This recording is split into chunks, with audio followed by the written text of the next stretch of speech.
Hey everyone, today I'm looking at the game between Sergey Karjakin against Magnus Carlsen, played in the year 2007, so they both would have roughly been about 16 years old, and this is in the World Cup Blindfold in Bilbao, so it's a rapid blindfold event, and here Sergey Karjakin is white and Magnus Carlsen is black, and for the sake of this video I've actually flipped the board around and black is on our side. So Karjakin played e4, Magnus played c5, and white plays knight to f3, knight c6, and bishop b5 from Karjakin. Magnus plays e6, and Karjakin swaps his bishop off for the knight, and Magnus takes with the b pawn. Karjakin now opens up his bishop with d3, Carlsen plays knight to e7, maybe preparing d5, and queen to e2 from Karjakin, maybe preparing e5, and it does x-ray the black king, so black's got to think about it a bit. Carlsen plays queen c7, and interestingly here Karjakin now plays knight to g5, a very provocative move actually. So what happens if Carlsen plays h6 here? Well, I think the idea behind this move is that it actually wrecks black's pawn structure. If knight h3, black now has this awkward h6 move which I don't think they want to play, because after g6 defeating Chetto, that h6 pawn looks like quite a target, and after f4 it feels like white's doing okay because the knight can retreat back to f2 and maybe prepare g4 and castle's queenside for future. Instead Carlsen here plays e5, so locking in the centre, controlling these two important squares on d4 and f4, but here Karjakin plays f4 anyway, undermining this e5 pawn. And this f4 move is actually a sacrifice, a temporary one at that anyway. So e takes f4 from Carlsen, Karjakin castles, and now two pieces are attacking this pawn.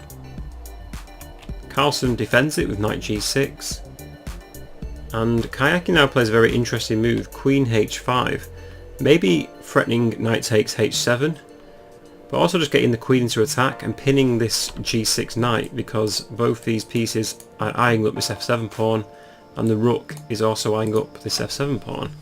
Black has a lot of potential moves here now. c4 is an idea, but I think white gains an advantage. After bishop takes f4, knight takes f4, the queen can take on f7 with check. After king d8, white can now capture, and after a couple of swaps, after bishop c5, king h1, takes, I feel like white has got the advantage, so white's actually a pawn up and has more development, and also knight f7 is threatened here, so I don't think black wants to opt for this. Bishop d6 was actually given by the computer, but again I don't think it's that great. g3 is what was recommended because again the rook and the knight are eyeing up this f7 pawn, and if bishop a6 for black, g takes f4, maybe c4, bishop e3, takes, and rook f2, and white's doing quite well. So again, I don't think black really wants this type of position. In the game, Carlsen gives back the pawn, and he plays d6, so the queen now protects f7, and the bishop on c8 can now be released as well, and it secures the e5 square. Bishop takes f4 from Karjakin, knight takes f4, and rook takes f4. So at the moment, white's got three pieces attacking f7, but Carlsen just calmly plays g6, and Karjakin plays queen f3, so again attacking this f7 pawn. Bishop e6 was a move that I thought of. I'm not sure it's great though. After knight takes e6, f takes, queen h3 looks quite dangerous, and after queen d7, knight d2, you have to say that it's quite even, but white is doing slightly better. Rook a f1 is coming, and black really isn't able to castle in this type of position at the moment. In the game, Carlsen now plays bishop g7, attacking b2 and preparing to castle, but Karjakin now smashes in with rook takes f7, attacking the queen and the bishop at the same time. But luckily Carlsen now sees this intermezzo move, he plays bishop d4 check, and the king's forced to h1. Remember, this is actually quite an incredible game considering both players are blindfolded and it's a rapid play. So it's amazing that they see so many tactics when they can't even see the board. This is all in their head. I just thought I'd reiterate that. So here, what happens if black plays queen b6, moving away from that rook? Well, knight d2 can be played. After a move like bishop d7, knight c4, white is doing incredibly well here, and it's resignable for black actually. After queen c7, knight to e6, white's got so many threats. White's threatening the pawn on d6, the queen on c7, and the bishop on d7's pinned. Rook f8 is also a potential move. So I think Carlsen did incredibly well actually to find this move. He plays queen to d8, attacking the knight on g5. And Karjakin here plays c3 to attack the bishop and protect his b2 pawn. Here equality could have actually been achieved with queen takes g5. And we're getting to interest variation after c takes d4. Black can now play bishop f5, so the king's attacking the rook because the bishop has sort of severed the queen's protection. So the variety of moves that white can play here, if rook b7, then just queen c1 check, and white's one move away from checkmate. So that can't be played. If rook c7, the same thing, queen c1, and once the queen blocks, it's checkmate. So the only real move is actually knight d2. After queen takes d2, maybe rook g7, and white is actually winning this position now, because the bishop on f5 is attacked, and the rook on g7 is an absolute monster. If king f8 is rook b7, and white's going to pick up the piece. After knight d2, king takes f7 is actually the correct move to be played. But after e takes f5, king g7, who's actually winning this game? Queen takes c6, rook hf8, knight to f3, queen takes f5, and queen takes d6. But black can now play c takes d4. After queen captures, queen f6, it looks as though black has a one position. So maybe Carlsen should have gone for this queen takes g5 here.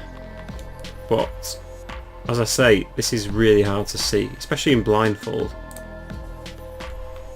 In the game though, Carlsen just played bishop to e5, moving away from the c3 pawn and protecting d6. But Karjakin played a very interesting move now. I like this move a lot.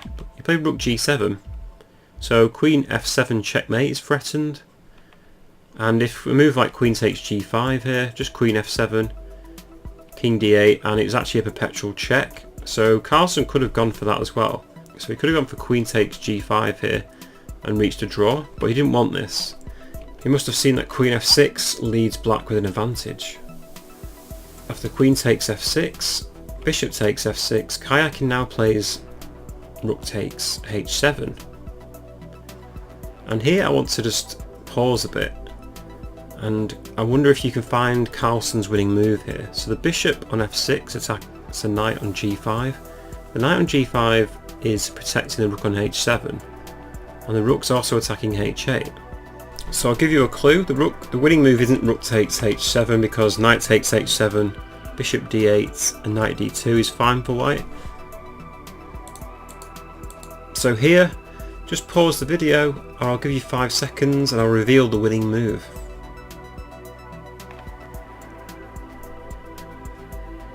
So remember, Carlsen is actually blindfolded here, and he came up with the winning move, just castles. And this amazing little move wins the game pretty much. So a castles with an exclamation, because the king's attacking the rook on h7 and the bishop's attacking the knight on g5. And there's no way to defend both pieces. In the game, Karjakin now just continued knight to a3, allowing Carlsen to pick up the knight on g5, and Karjakin moves the rook to c7, and white's just a piece down. Carlsen plays rook f7, trying to swap rooks off, and after rook takes c6, he plays bishop to f4, protecting the d6 pawn. After knight c4, bishop d7, rook a6, bishop b5, rook a5, Carlsen managed to swap his bishop off for the knight. Simplification, bishop to e5, and black now has a solid centre with this d6 and bishop e5. After rook d1, rook af8 threatens mate, so g3 is played. Carlsen plays rook to f2, and Karjakin plays b4. I'm just going through these moves very quickly because this is a clean-up operation now for players of this calibre. Bishop takes c3, rook takes a7, bishop d4 now, just blocking the d file. After rook d7, just rook takes a2, B takes c5, and Carlsen now threatens mate on h2 with rook to f2. Karjakin plays rook d8, king g7, rook d7, and just king h6. There's no more checks, and it's pretty much game over. Rook h2 is coming, and if rook captures here, just rook a1 check, and rook to d1, and it's a lawnmower mate. So this is why Karjakin resigned. So it's amazing that this simple little tactic just wins the game here. I wonder how many of you would have seen that in a real game. I don't think I would have. So that's testament to Carlsen's strength, especially in a blindfold scenario. I hope you enjoyed this game. Please drop a like and subscribe if you did. And I'll be with you with more chess videos in the future. Thank you very much for watching.